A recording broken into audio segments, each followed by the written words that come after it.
The road ended 3 miles back. I heaved my oversized backpack higher on my shoulders and continued the final stretch of the hike, sweat trickling down my spine despite the cool mountain air. My boots crunched against the rocky path as Crow's Peak Lookout finally came into view. A solitary wooden cabin perched atop a slender steel tower that pierced the endless sea of evergreens surrounding it. I stopped and took a deep breath, savoring the silence. No email notifications, no customer complaints, no manager breathing down my neck. Just the whisper of wind through pine needles and the occasional call of a distant bird. This was exactly what I needed after 6 years of tech support hell. The climb up the narrow metal staircase to the cabin was arduous with my pack, but I welcomed the burn in my thighs. Each step took me further from civilization and closer to 3 months of blessed solitude. When I finally unlocked the door and stepped inside the small glass-enclosed room at the top, I felt the tension in my shoulders begin to dissolve. The cabin, or cab as it was called in the orientation materials, was small but efficient. A bed tucked in one corner, a small kitchen setup, a desk positioned to take advantage of the panoramic windows, and a chair in the center that could rotate 360 degrees for fire spotting. The previous occupant had left it reasonably clean, though a fine layer of dust covered most surfaces. I dropped my pack on the floor and walked the perimeter, running my hand along the smooth wooden counter that circled the room. From every angle, all I could see was wilderness. Mountains stood sentinel in the distance, their peaks still holding pockets of snow despite the August heat. The forest stretched out below me like a rumpled green blanket. Not another human being for miles. Perfect. I spent the rest of the afternoon settling in, unpacking my supplies, wiping down surfaces, and familiarizing myself with the fire spotting equipment. The radio crackled once with a routine check-in from headquarters. I reported my arrival, and then silence reigned again. As the sun began to dip lower, casting long shadows across the forest, I tackled the last cabinet that needed cleaning. Inside, behind a stack of outdated Forest Service manuals, I found a worn, leather-bound notebook. It wasn't an official logbook, those were all digital now. This was something personal left behind. I sat in the spotting chair, cracked open a beer I'd packed in, and flipped the notebook open. On the first page, in neat handwriting, Brian Kelly, Crow's Peak Lookout, Summer 2022. My predecessor. The early entries were mundane, exactly what you'd expect. Weather notes, wildlife sightings, supply inventories. Brian seemed organized, methodical. He documented the changing cloud patterns, the family of deer that frequented a meadow to the east, the impressive electrical storm that passed through in early July. I flipped through, scanning the pages as daylight faded and shadows lengthened across the cab floor. Around the halfway point, the tone of the entries changed subtly. Day 32. Can't shake the feeling I'm being watched. A few pages later, saw something at the edge of the tree line today. Too far to make out clearly, even with binoculars. Tall, standing unnaturally still. When I looked again, it was gone. The handwriting became progressively more hurried, less neat. It's back today. Same spot, just standing there. I radioed headquarters about unauthorized hikers, but they said there's been no one in this section for weeks. It's closer now. I can see it from my east window without binoculars. Still too far to make out features. It doesn't move, just watches. I snorted and closed the book, tossing it onto the desk. Classic cabin fever. The isolation gets to some people faster than others. The brain, desperate for stimulation, starts to invent things, shapes in the shadows, patterns in randomness, presences where there are none. I took a long pull from my beer and gazed out at the darkening forest. The very thing that had broken Brian was what I craved most: complete isolation. I had always prided myself on my mental resilience, my rational mind, my ability to withstand the pressures that cracked others. 3 months alone in this tower would be a restorative gift, not a psychological burden.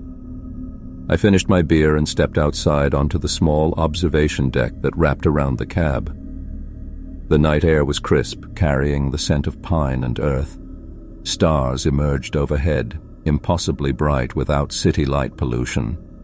Below me, the forest had transformed into a vast black ocean. I leaned against the railing, feeling a profound contentment settle over me. This was my kingdom now, my sanctuary. I glanced back at the cabin where Brian's logbook lay on the desk, barely visible through the window. Poor bastard probably wasn't cut out for this kind of job. Some people just can't handle being alone with their thoughts. That wouldn't be me. I was made for this. As darkness fully enveloped the lookout, I couldn't help but wonder what had happened to Brian after his summer here, where he had gone, why he had left his personal logbook behind, and why the last 20 pages were completely blank. Lungs burning from the climb, I finally made it to the top of the tower. The steel door groaned as it swung open, revealing my home for the next 3 months. The cabin, or the cab as the orientation manual called it, felt smaller than I'd expected. Just a single room, maybe 15 feet square. Windows wrapped all the way around, showing off an endless sea of green forest below. A narrow cot stood against one wall. A small propane stove and a sink took up another. A wooden desk faced the biggest window, positioned right under the Osborne fire finder, that circular map table with sighting vanes used for spotting smoke. I dropped my pack on the worn floorboards and went straight to the windows. The view stopped me cold. Miles and miles of thick pine forest stretched out in every direction, broken up only by jutting gray rock faces or patches of open meadow. Purple snow-capped mountains rose far off. 3 whole months of this. 3 months of true silence. I took a deep pull of the pine-scented air. Something tight inside me began to loosen. The first few days slipped by easily. I organized my supplies, learned the radio protocols, and settled into a routine. Morning scans of all the sectors, afternoon chores, evening check-ins. I'd brought books, honest-to-God paper books, and spent hours reading in the dying afternoon light as the forest shadows stretched long. At night, I'd fall asleep to the soft, rhythmic groan of the metal tower as it shrank a little in the mountain cold. On my 4th day, digging around in a cabinet under the desk, I found it. A battered composition notebook, its black and white cover scuffed to gray. Unlike the official logbooks and weather records neatly lined up over the radio, this one was shoved way in the back, hidden. I pulled it out and blew off a thick layer of dust. The first page had a name written in blue pen. Brian Costner, Lookout, Summer 2022. Last year's guy. I flipped through the early pages. Mostly day-to-day stuff. Weather notes, animals he'd seen, supplies. Running low on coffee, need more on next drop. Bear spotted northeast, moving away. Nothing exciting. About halfway through, the tone changed. The writing got messier, scribbled. Day 32, that feeling of being watched. It's back. Worse. A few pages later, day 36, saw it again. By the clearing up north, just standing there, not moving, way too tall for a person. And then, Day 40. The visitor returned today. It's not human. I snorted and shut the book. Textbook cabin fever. Being alone drives people weird. I'd read about it while prepping for this job. How the deep quiet can make you jumpy. How your mind cooks up threats when there's nobody else around. Poor Brian clearly cracked. I shoved the notebook back into the cabinet, sure I wouldn't fall into that same paranoid pit.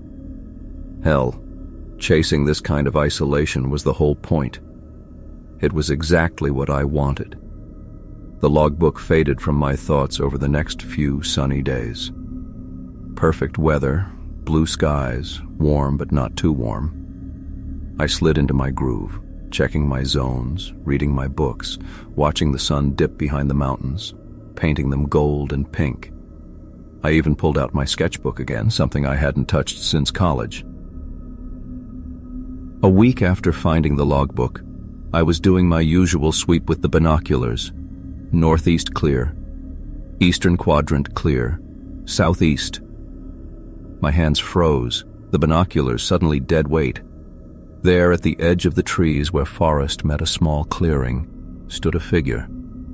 Half hidden behind the pines, the details were fuzzy, but what I could see turned my mouth to sand. It was tall, unnaturally tall, and skinny, like a wind-bent sapling, utterly motionless. I lowered the binoculars, rubbed my eyes hard, and looked again, just with my own eyes. Too far away for detail now, but I could still make out its dark shape against the sunlit clearing. "Just a hiker," I said out loud, my voice sounding flat in the small space. "Or weird shadows, trick of the light." I lifted the binos again. The figure hadn't budged an inch. Not a twitch. Nothing. I checked my watch. 3:17 p.m. I forced myself to busy with other stuff. Radio check, weather log. But I kept drifting back to the window every few minutes. Each time the figure stood exactly as before, like a statue planted in the dirt. At 6:23 p.m., as the light started to fail, I trained the binoculars on the spot one last time. The figure was gone. It hadn't walked away. I would have seen that. It simply melted back into the tree line, swallowed by the gathering shadows. Sleep wouldn't come that night. The wind picked up, making the whole tower groan like old bones. Every tiny sound felt enormous in the dark. Around 2 in the morning, I gave up and flicked on my lantern. My hands weren't quite steady as I got the logbook back out of the cabinet. I flipped to the entry I sort of remembered. Day 36. Saw it again, standing at the edge of the north clearing. Just standing there, not moving. Too tall to be a hiker. I watched it for hours. It never moved, not even a twitch. As darkness came, it vanished. Not like walking away, like the forest just claimed it back. I swear I'm not making this up. I'm not crazy. My mouth went bone dry as I read. North clearing. Standing stone still for hours. Vanishing at dusk, it matched what I'd seen perfectly. I closed the book. The logical part of my brain scrambled for an answer. Coincidence. My mind playing tricks because I'd read the journal. Maybe this Brian guy just left a creepy story as a joke for the next sucker. But none of those answers explained the sheer wrongness of that thing's stillness, or the icy creepiness I'd felt looking at it through the glass. As the first gray light touched the sky, I made a choice. I would watch. I would record everything. And I would prove, at least to myself, that I wasn't going down the same rabbit hole as Brian Costner, losing my grip on what was real. 3 more months up here suddenly felt like forever. Sleep didn't come easy that night. I lay in my bunk, staring at the ceiling, replaying that figure in my mind, its unnatural stillness, how it stood there for hours, just watching. Every time I closed my eyes, I saw it again, a dark silhouette against the trees. I told myself I was being ridiculous, probably just a dead tree that looked vaguely human-shaped from way up here, or maybe some lost backpacker wandered off trail. Though that didn't explain standing motionless for over 3 hours without a single adjustment. Nothing human could stay that still. The wind picked up around midnight. The old tower creaked and groaned. Each sound made me tense up, straining my ears in the dark. I'd never noticed how many noises the structure made before. Metal expanding and contracting, old wood settling. These sounds, which I'd normally find kind of comforting, now felt ominous. They covered up other noises. Or maybe they hid something. I must have finally dozed off because I jolted awake. My watch showed 3:42 in the morning. Something had pulled me out of sleep. I didn't move a muscle, just listened. At first, only the low whistle of wind around the cab. Then I heard it. A faint, dragging sound from far below, regular, dry, almost like it echoed up through the very bones of the tower. It sounded deliberate, a metallic scrape, a pause, then another scrape. The rhythm of it unnerved me, too steady, too intentional to be accidental. My first thought was an animal. A porcupine scratching its quills on a support leg. Made sense. Plenty of wildlife out here. But as I strained to listen, the consistency of that dragging sound sent an icy prickle down my spine. I snapped on my flashlight. The beam cut through the dark, catching dust motes swirling in the sudden glare. The scratching just kept on, unchanged, unaffected by the light or my movement. Whatever was making that noise didn't care that I was awake, or didn't know, or didn't care that I knew. Going down to check crossed my mind, but the thought of descending those narrow, pitch-black stairs with just my flashlight, that kept me pinned to my bunk. I yanked the blanket tighter, pulled my pillow over my ears, and tried to drown out the awful sound. It stopped around dawn. Relief. Shaky, but real. By then, I'd talked myself down. Had to be a branch scraping one of the tower legs in the wind. I'd check it out once it was light, find a boring explanation, and laugh at myself for being so jumpy. The morning I spent glued to routine, scanning for smoke, checking the weather instruments, jotting down notes. Anything to feel normal. But my mind kept circling back to the scratching sound. And then, inevitably, to Brian's journal. Did he mention hearing something like that? By noon, I couldn't stand it. I needed to check the tower legs. Not because I was worried, I insisted to myself, just to ease my mind, settle things. The descent felt longer than usual. I kept pausing on the metal stairs, listening hard. For what? I wasn't sure. Every step echoed loudly in the hollow space beneath the cab. By the time my boots hit the forest floor at the base, my shirt clung to my back despite the cool air. The tower stood on 4 thick steel legs, each maybe 18 inches across, anchored in concrete. I walked around slowly, inspecting each one. The metal was worn, weathered by decades. And then I saw them. On the eastern leg, faint markings etched into the steel, old, their outlines blurred by time and weather, but unmistakable.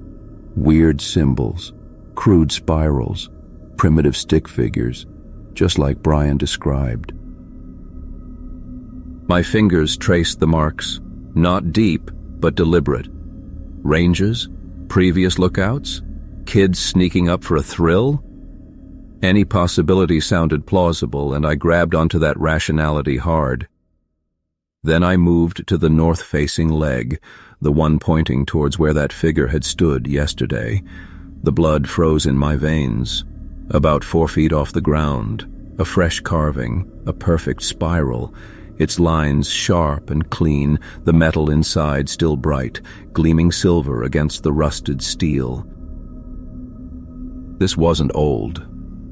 This was new. Done very recently. Sunlight glanced off tiny metal shavings scattered in the dirt at the base of the leg like glitter. It wasn't there yesterday. I knew it.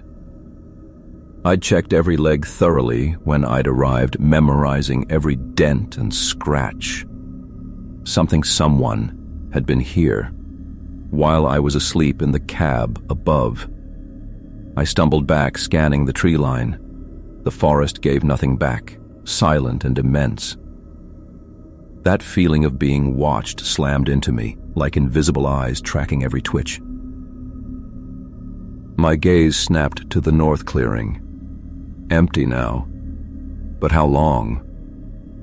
My flimsy, rational explanations crumbled. A branch couldn't carve perfect spirals into steel. An animal couldn't make marks that precise. Who the hell would hike out here in the dead of night just to vandalize a lookout tower? No. This was something else entirely. Something that matched Brian's terrifying journal entries with bone-chilling precision. What I'd dismissed as paranoid isolation madness now felt like the warning I should have listened to. I scrambled back up the stairs, slamming the heavy trapdoor shut behind me and securing the massive lock. The climb seemed endless, fueled by the heavy weight of dread pooling in my gut. Back in the cab, I lunged for Brian's journal, flipping frantically through the worn pages until I found it. Day 47, the scratching started last night. Something's down there, marking the tower. I found fresh carvings this morning. A spiral on the north leg. It's communicating, I think, or claiming territory. Either way, I don't think I'm alone anymore. The exact same pattern. The exact same location. I sank into my chair, the journal heavy in my lap. The full, crushing reality pressed down on me like a physical weight. This wasn't coincidence. This wasn't my imagination. Whatever Brian endured was happening to me right now, following the same awful steps, like a script already written. I wasn't just reading about someone else's fear anymore. I was living it.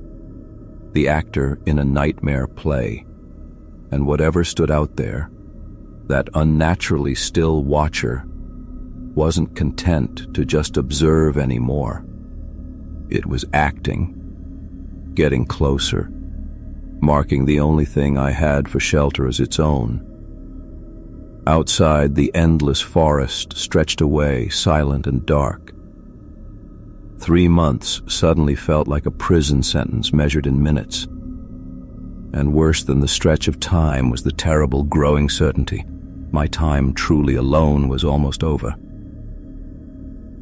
I hurried back up the tower stairs, taking them 2 at a time, my breath ragged by the time I reached the top. The logbook sat on my small table where I'd left it, innocuous, yet suddenly the most important object in my world. I slammed the trapdoor shut behind me, secured the lock, and pushed a chair against it for good measure, knowing full well how flimsy a barrier it would be against whatever had carved that spiral. The morning sun streamed through the glass walls of my lookout cabin, bathing everything in warm light that felt like a cruel joke given what I'd just discovered. I paced the small confines of the room, running my hands through my hair, trying to make sense of what was happening. "This isn't real," I said aloud, my voice sounding small in the vast silence. "There's a rational explanation." But the spiral was real. The scratching had been real. And deep down I knew the figure I'd seen at the tree line was real too. With trembling hands I reached for Brian's logbook. I'd been reading it casually, treating it like some campfire ghost story. the ramblings of a man whose mind had fractured under the weight of isolation. A weakness I'd been certain I wouldn't share. Now I opened it with the reverence of a sacred text, desperately searching for answers. I flipped through the pages, scanning Brian's increasingly desperate entries. The dates jumped out at me now. Day 32, first sighting of the figure. Day 40, first instance of the scratching sound. Day 47, discovery of the first carvings. I was on day 12. The timeline was compressed. Whatever had taken weeks to happen to Brian was occurring much faster with me. My heart raced as I reached the entries where Brian began tracking the figure's movements. "It's closer today," Brian had written on day 48. "I measured its position against the lightning-struck pine. Yesterday it was behind it. Today it stands beside it. It's moving closer. God help me." The next entry: measured distance using rangefinder. Approximately 247 yards from tower base yesterday. Today, 229 yards. Precise movement: 18 yards closer in 24 hours. I grabbed my binoculars and rushed to the north-facing window. My hands were shaking so badly I could barely focus the lenses. When I finally did, my heart dropped into my stomach.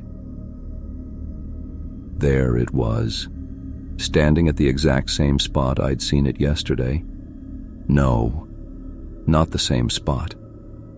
I steadied my breathing, forced my hands to stop trembling, and looked again.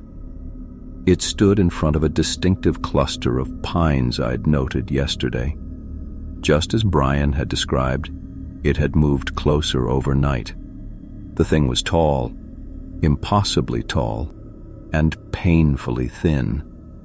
It reminded me of a shadow stretched by the setting sun, except there was a solidity to it that no shadow possessed. It remained perfectly still, the way no living thing could stand without the smallest shift in posture or balance. And it was watching me. I couldn't see eyes, couldn't make out a face at all from this distance. But I felt its attention with a certainty that made my skin crawl. I lowered the binoculars and stumbled back from the window, my breath coming in short gasps. I grabbed the rangefinder from my equipment shelf, standard issue for fire lookouts to pinpoint the distance to smoke columns, and forced myself to look again, to confirm what I already knew. Yesterday the figure had been approximately 285 yards from the base of my tower. Today it was 267 yards away, 18 yards closer, exactly as Brian had documented. "This can't be happening," I whispered. But even as I said it, I was already turning the pages of the logbook, searching for what came next, what I should expect tomorrow and the day after. Brian's entries grew more frantic. "It's moving closer every day. Always exactly 18 yards. I've tested it. It doesn't matter what I do during the day, whether I watch it or ignore it. By morning, it's always exactly 18 yards closer than before." I did the math in my head.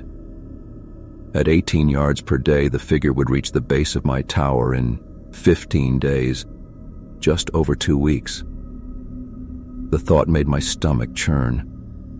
I read further, hoping desperately for some clue, some action Brian had taken that had helped, some pattern he'd broken. Instead, I found myself reading my own future. "I tried signaling today," Brian wrote. "Used mirror to flash sunlight at it. No response. It doesn't even flinch, just stands there, watching." I'd been planning to try exactly that. The mirror was already in my hand, set aside from my morning routine. I placed it carefully on the table, suddenly afraid to follow in Brian's footsteps any more than I already was. The next entry: radios picking up strange interference, static bursts, then silence. Sometimes I think I hear breathing beneath the static, but that's impossible through radio waves, right? I glanced at my own radio, sitting silent in its charging cradle. I hadn't tried to use it since yesterday. Slowly, reluctantly, I walked over and picked it up. My finger hovered over the call button for a long moment before I finally pressed it. Crow's Peak to Ranger Station. Come in, Ranger Station. Static hissed from the speaker. Then, beneath it, something else. A sound so faint I might have imagined it. A slow, rhythmic whisper that might have been breathing.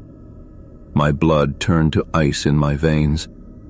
I slammed the radio back into its cradle and turned to stare at the logbook again. It was no longer just a record of another man's descent into madness. It was a script. My script. A terrible premonition of everything that was about to happen to me.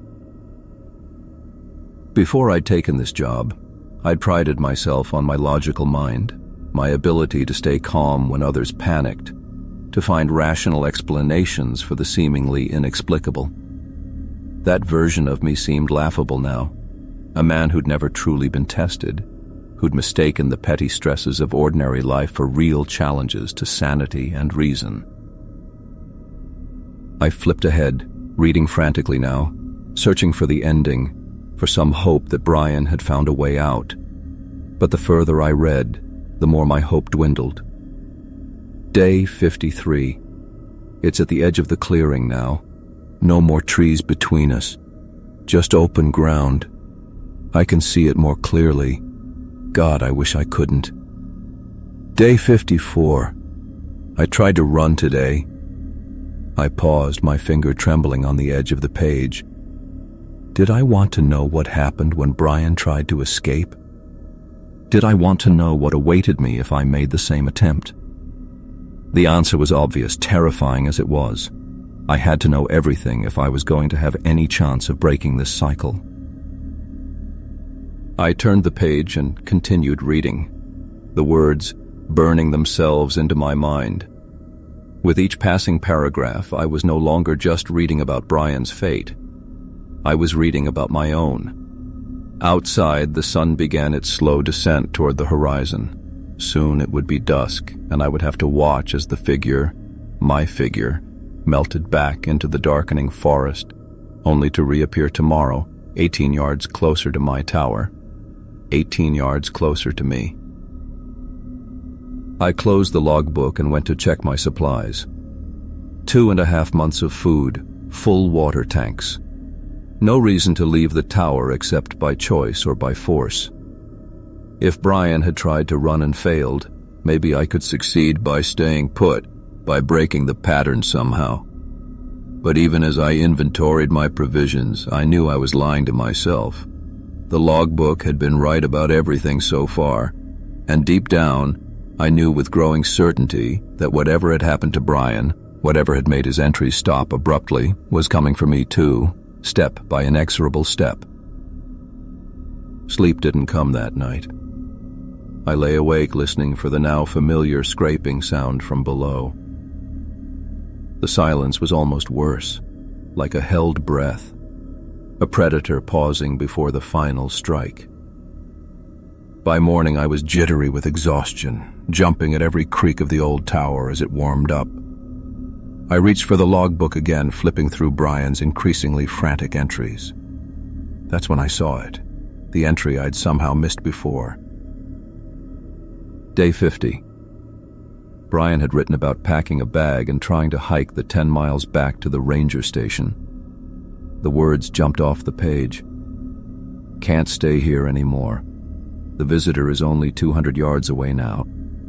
Getting closer every day. I'm leaving at dawn, hiking back to civilization. Rather take my chances in the woods than wait for whatever this is to reach me. The next entry, dated the same day but clearly written later, made my blood run cold. Back at the tower, couldn't make it, felt it following me the whole way. Never saw it, but I knew it was there. Then the trail.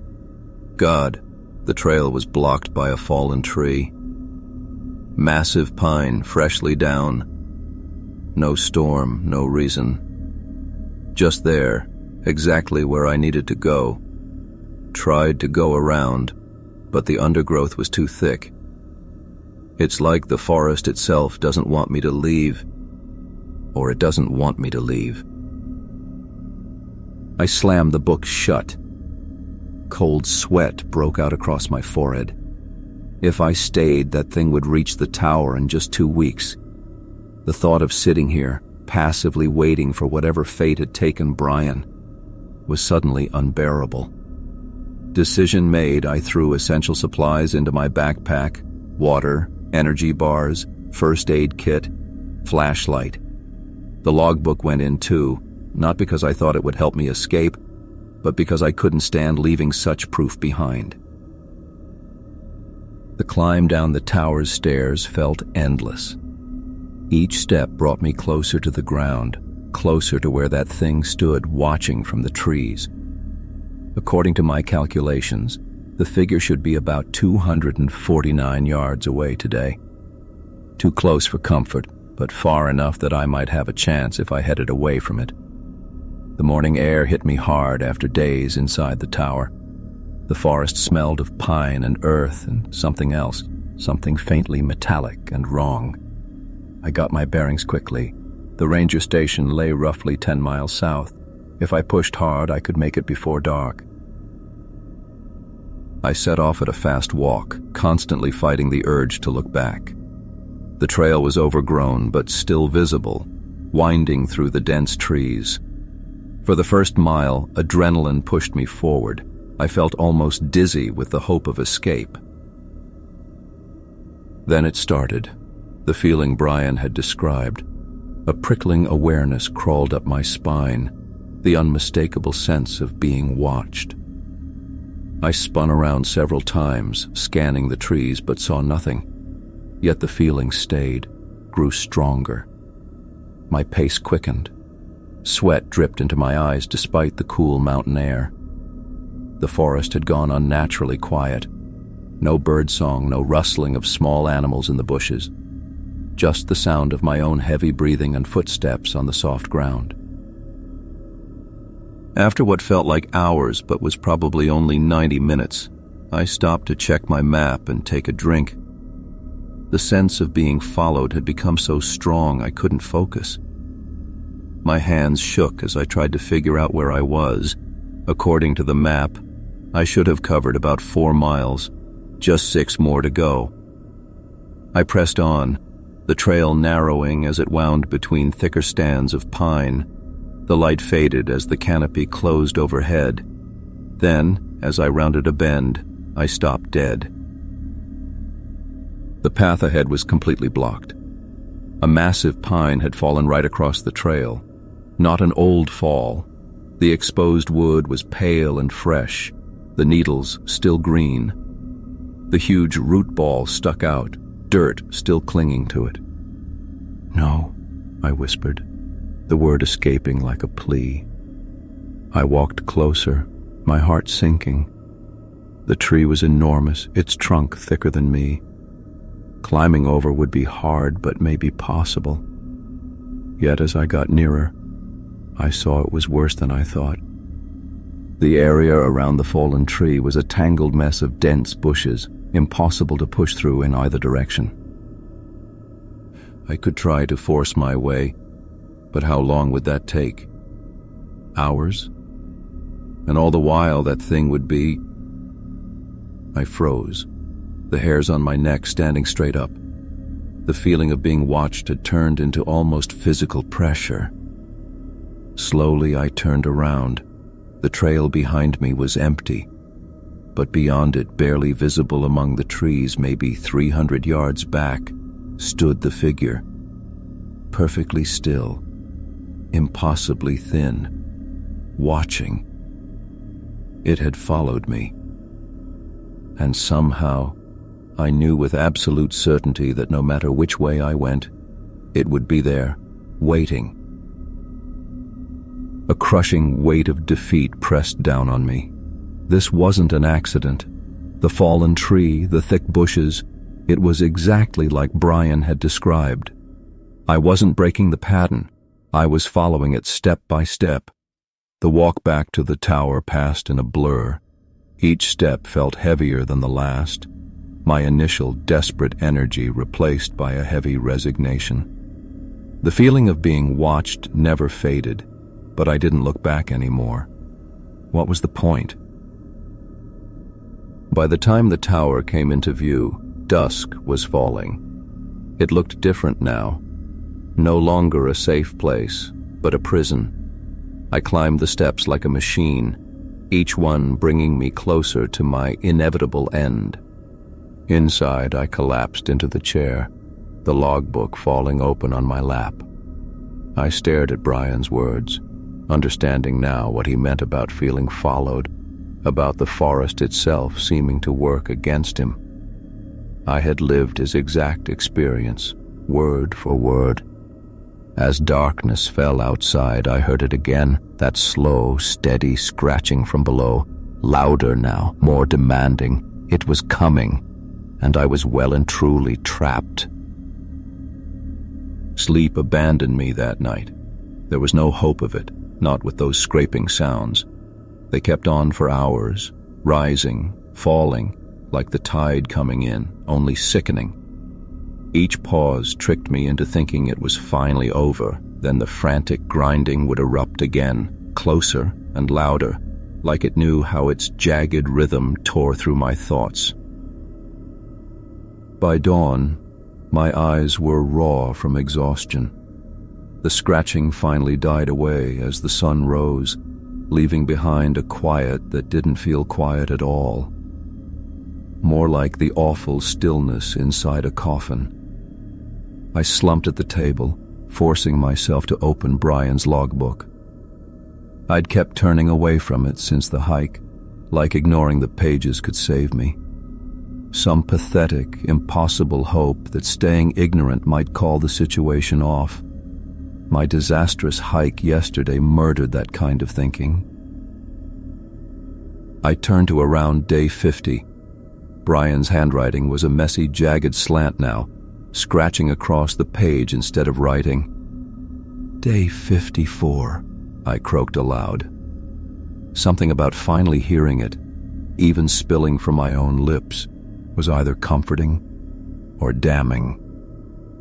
It left a gift, placed right at the foot of my tower, a circle of little bones, like from squirrels or chipmunks. Black bird feathers set perfectly at the directions, north, south, east, and west. I took pictures, don't know what for, who'd believe, who'd care, who'd My throat tightened with a spreading cold. Brian described that bone circle on day 44. I was only on day 13 now. The whole twisted run was moving faster, spinning out of control.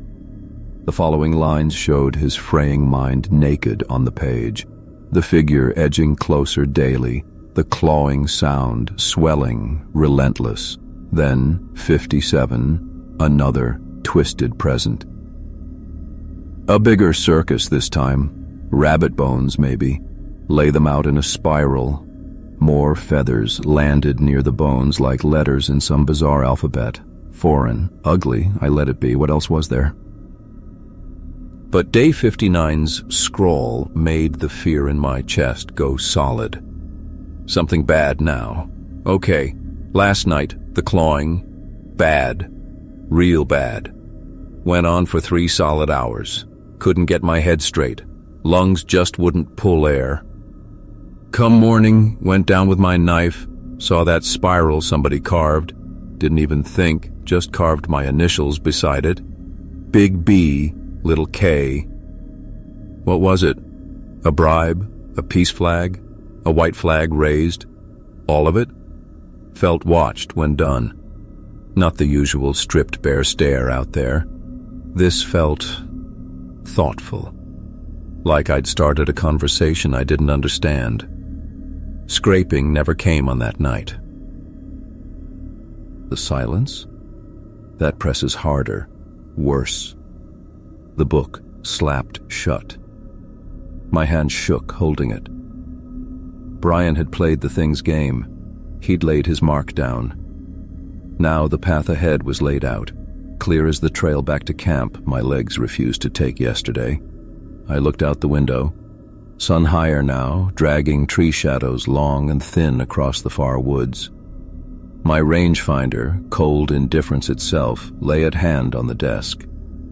Without really deciding, I put it to my eye, pivoted, and ranged on the clear tree line to the north.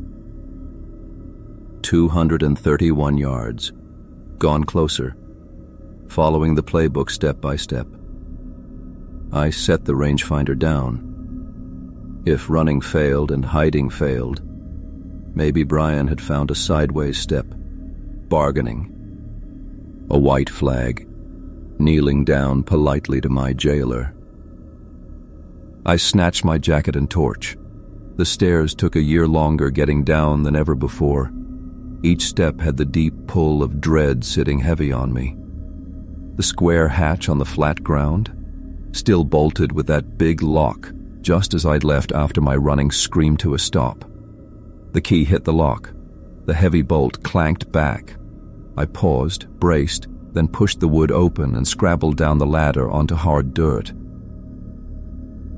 The world felt packed under a leaden dome up here now, charged, thick with a fearful charge. I walked the tower base slowly, eyes nailed to the soil. East, clean. South, empty. Then I go west toward it, my chest frozen in place. A curse escaped my mouth. Brian got that right. Neat pile of smooth water stones, river stones, set a perfect ring 2 feet across and wide. 4 glossy black feathers pinned perfect compass points around the rim, the morning sun catching their oily sheen. Raven, almost certainly, planned with a professional eye.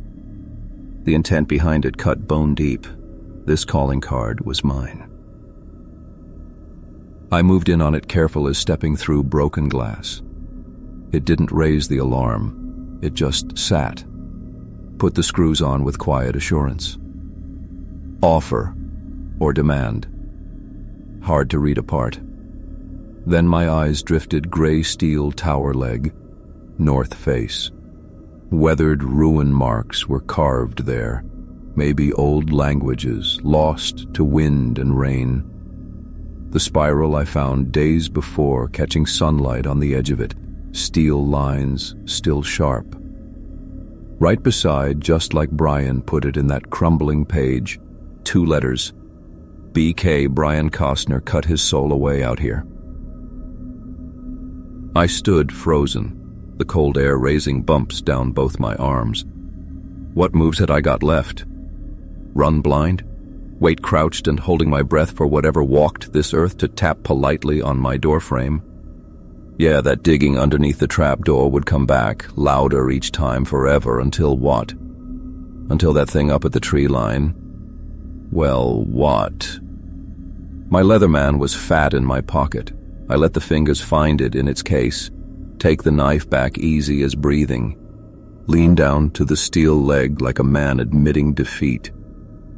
That metal was tough as they come. I pushed the tip against his cold bones and dragged across his skin and carved against the steel in 2 ripe voices. The shriek it gave as steel ate steel was the tearing sound made real. The sound crawling under my feet every night since it started. The tiny stink of smelt grit caught at my nostrils. I wrestled the blade 20 long minutes to write 2 letters, big A, big M, sunk deep into steel. Andrew Morrow. Every stroke of the knife felt like selling a piece of my soul. This wasn't just desperate. It was signing my name on the dotted line. Backing away near blind, my hands shivered hard as sick. The initials glared back at me cold, sharp. Bullet points in my sinister confession. I hadn't walked the line. I stood on its edge and signed me name to the register. Whatever knot it had twisted this land into, I held the string now. I wasn't playing captive. I was on the board now as player 1. 8 o'clock that night crept along.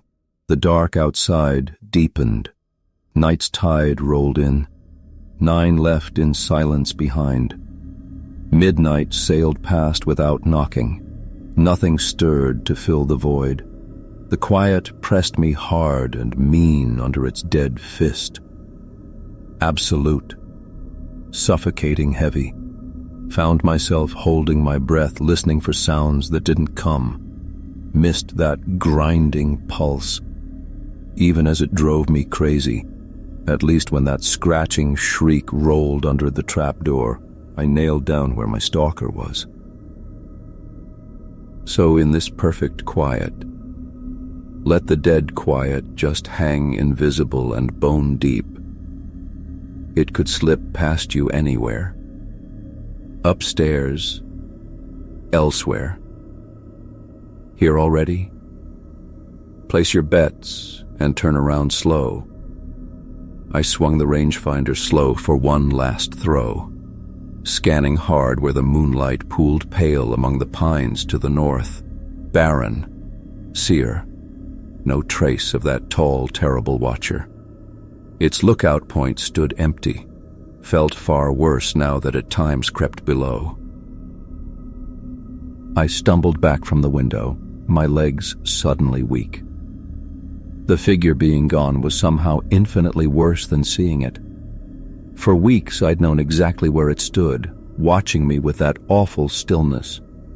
Now it was just gone. Not knowing twisted my stomach into ice. The logbook. I needed Brian's words now more than ever. My hands shook as I pulled the book from under my pillow. The one place I felt safe keeping it. The worn cover felt warm against my skin, almost like the horror written inside gave off its own heat. I flipped to where I'd stopped, dreading what came next but too desperate not to read. Brian's handwriting had fallen apart in these last pages. Gone was his careful writing from the start. Now it was a jagged, desperate scrawl. He'd pressed the pen so hard it tore the paper in spots. Day 61, I read aloud, my voice sounding strange in the quiet cabin. It's moving differently now. Not just closer each day, but changing. When I first saw it at the trees, I thought it was standing. Now I'm not sure. Sometimes when I look through the binocs, parts of it seem to move like something underwater, swaying. I froze, remembering my own view through the rangefinder, how the figure sometimes seemed to sway, not like a person shifting weight, like seaweed pulled by a current you couldn't see. A shiver crawled up my spine. Day 62, not at the trees today. Searched for hours, found it at sunset. It's at the base of the tower now, standing right against the north leg. Looking up, my throat tightened. God help me, it's looking straight up at me and it doesn't have a face. The north leg, where I'd carved my damned initials, where the fresh spiral was cut. My fingers rubbed together, still remembering the buzz of the multi-tool against the cold steel. Day 63. The scratching is inside now, not on the legs anymore. It's in the stairwell, all night long. Scrape, scrape, scrape, like it's testing each step, learning them, counting its way up to me.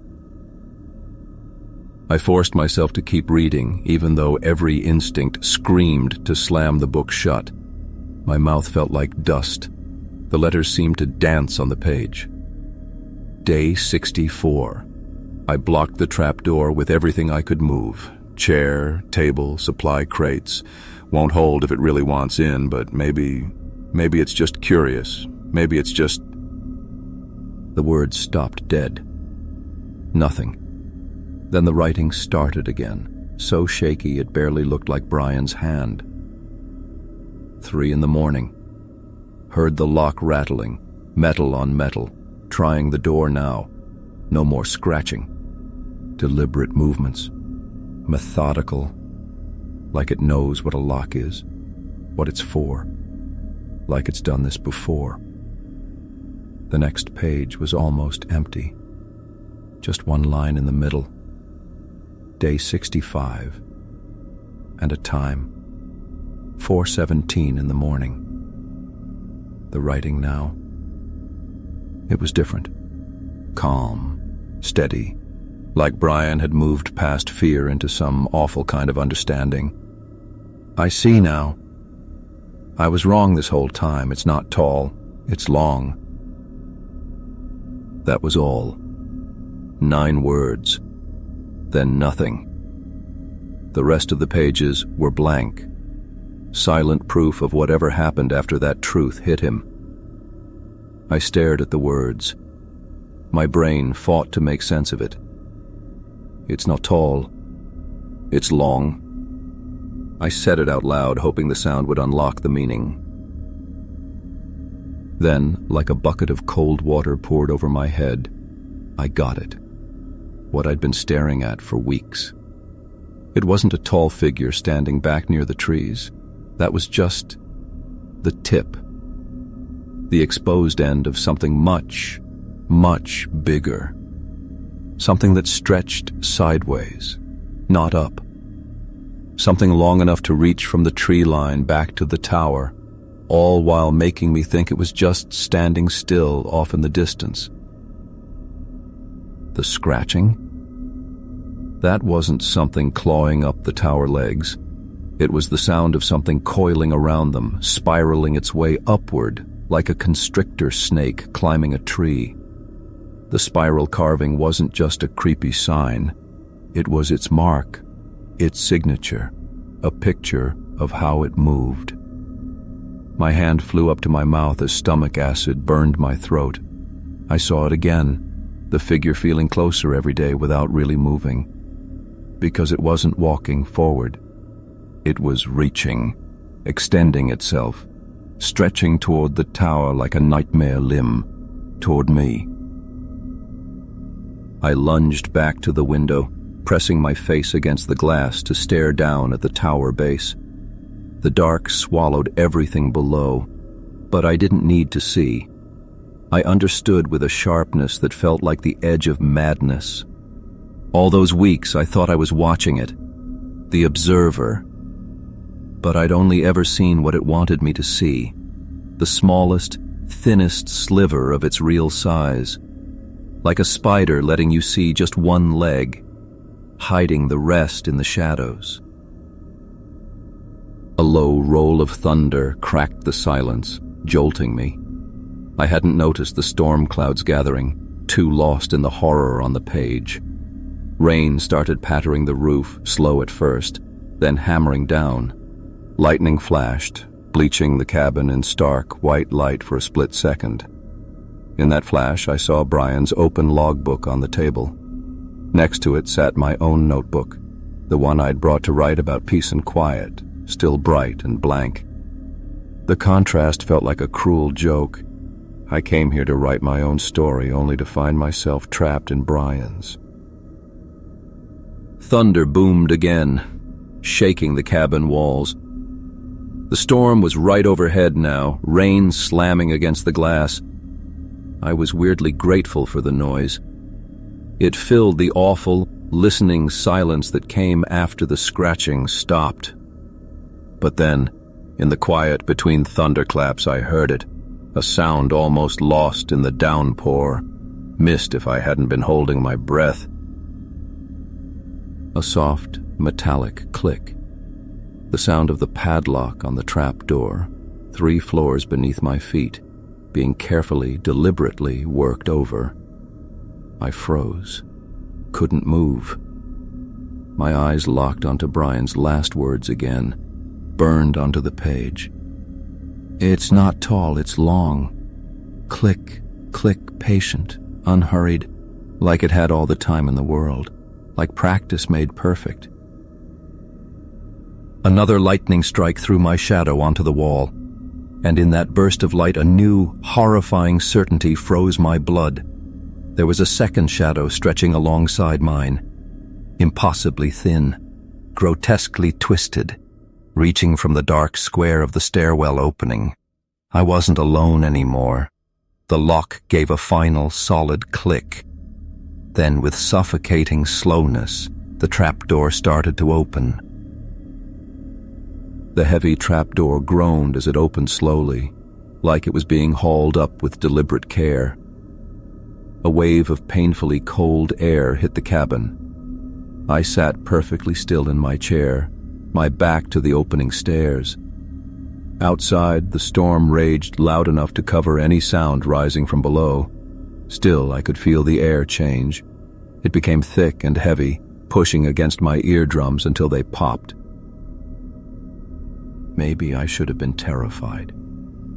Maybe I should have scrambled for a weapon, blocked the stairs, or at least turned to see what was climbing out.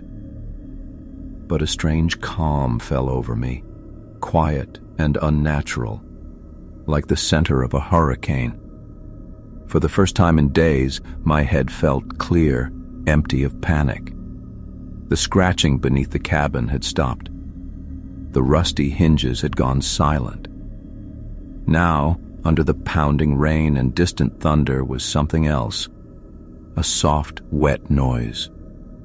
It sounded like water dripping through thick mud, or slow, effortful breathing through something liquid. I closed my eyes. I finally got why Brian's last logbook entry had been so short, so unfinished. There really was nothing left to say that captured what was happening now. No words existed to describe the reality of what coiled itself in the cabin behind me. That visitor, not a visitor, that thing watching us both, had never been tall. It was long, stretched out, and now it was here. Something dragged slowly across the wooden floor behind me, not claws scraping, not footsteps. It was a thick, viscous slither like wet leather pulled over old boards. I kept my eyes locked on the desk in front of me, refusing to look back. "You were never going to let me leave?" I said softly. I wasn't expecting an answer and didn't want one. The dragging sound behind me paused. I could feel its attention settle on me again, heavy and chilling against my back like a freezing, damp cloth. The air smelled of soaked dirt and something else, sharp and acidic like spilled battery fluid. Without turning, I moved my hand toward my backpack, slowly, carefully. My fingers found my new notebook, the one I'd brought hoping to fill with peaceful journaling, observations, and thoughts about my 3 months alone. Self-discovery. It was still perfect, pages empty. "This is what you want, isn't it?" I whispered, placing it on the desk and opening it to the first blank page. "Not me. This." The wet, slithering sound resumed, closer now. An icy cold radiated back toward me like a freezer door gaping open. But I didn't turn. I couldn't. Brian had looked. Brian was gone. And I would be gone soon enough, once I'd done my part. I twisted the cap off my pen and pressed the nib to the paper. Behind me, the creature paused again. A strange feeling came over me, like it held its breath. I understood then. It needed this. Needed me to finish the pattern. It wasn't just biting on our fear. It lived on, growing stronger through our words, trapping the next person with the lies we leave behind. My hand moved across the page, the words bubbling up unnaturally easy. First day on the job.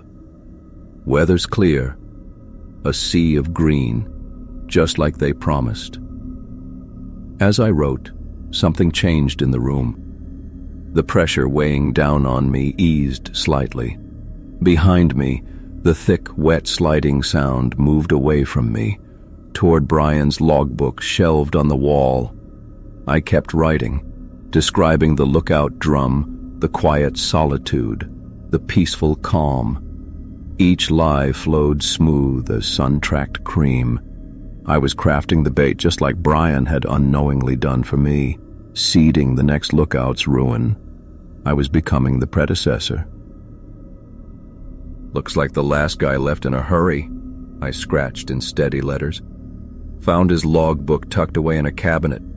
Might take a look at it later, see if there's anything useful." Something touched the shelf behind me.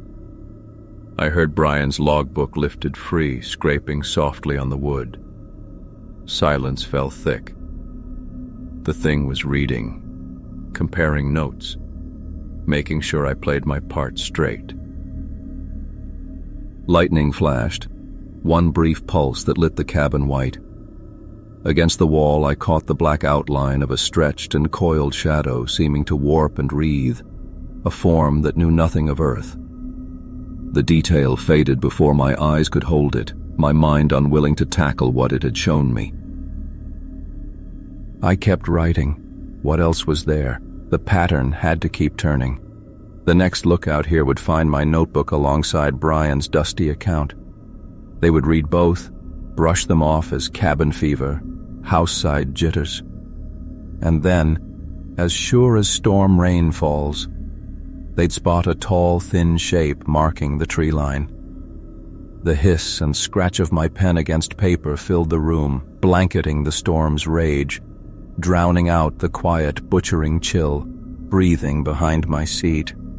I wrote the opening chapter of a horror story that would dream and evolve into someone else's waking nightmare, just as Brian's writings had hardened into mine. And as I wrote, breathing unhurried and pen flowing unhasty, I sworn I heard a sound beneath the rain. A satisfied gurgle in the creature's wet, rhythmic breaths, shuddering their silent, wet approval throughout the cabin.